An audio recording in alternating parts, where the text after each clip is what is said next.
Ndewonu. Isiokwu anyị n'ụbọchị nke taata bụ ndịiche dị n'etiti ụda ume Igbo na mgbochi ume Igbo. Our topic today is the difference between the Igbo vowel and the Igbo consonant. The difference are as follows. Ndịiche ha bụ ndị a. Ụda ume Igbo dị asatọ, ebe mgbochi ume Igbo dị 28. Igbo vowels are 8 in numbers, while the consonants are 28 in numbers. Ụda ume bụ mkpụrụ edide ndị ahụ anaghị enwe mgbochi si na ngụ oge a na-akpọpụta ha. Ebe mgbochi ume bụ mkpụrụ edide ndị ahụ na-enwe mgbochi na njiakpọ oge a na-akpọpụta ha.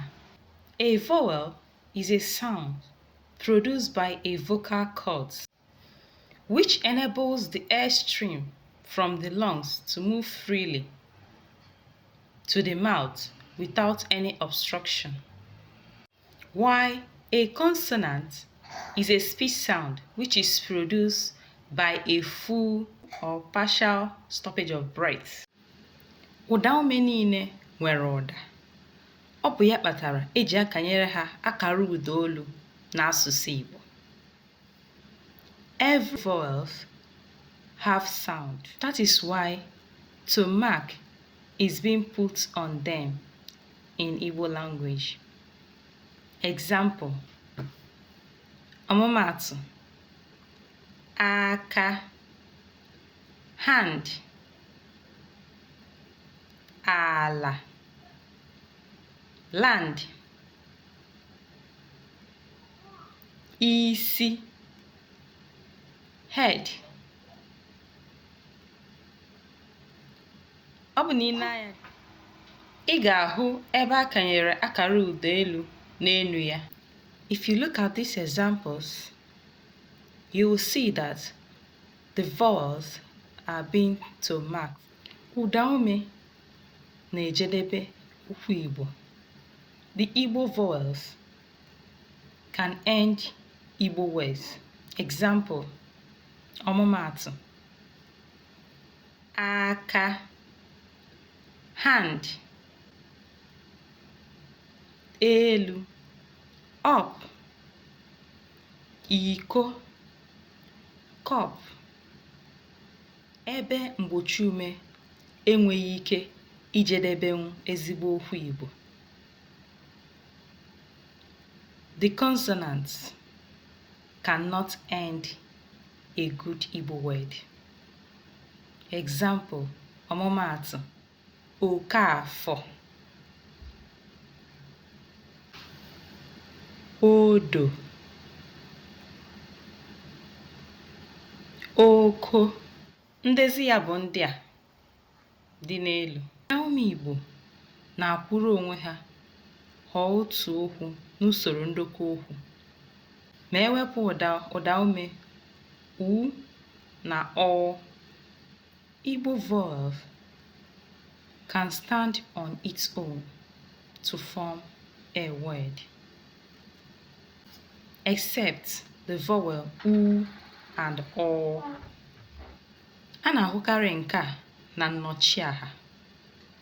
We normally see this in the pronoun. Example: ọmụmaatụ: a kwọrọ aka, o jere ahịa, ọ chara acha. Ụda ume a nwekwara ike ịghọ otu mkpụrụ okwu oge ọ na-arụ ọrụ nrụaka. Ọmụmaatụ: example: akwụkwọ a, ego a, nke a.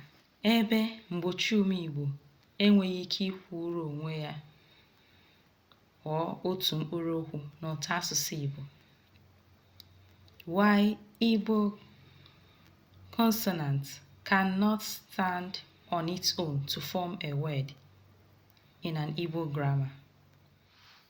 Ọmụmaatụ: nzuzu, akwụkwọ. Ebe a ka anyị ga-awụsọwara n'ụbọchị nke taata. This is where we'll stop our today's lesson. In our next class, we'll be treating about the difference between the Igbo alphabet and the English alphabet. Na nkuzi anyị ọzọ, anyị ga-ekwu maka ndịiche dị n'etiti abịdị Igbo na abịdị nke ndị Bekee.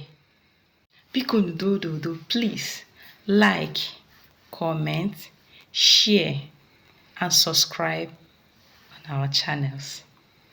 Thank you. Ndewo.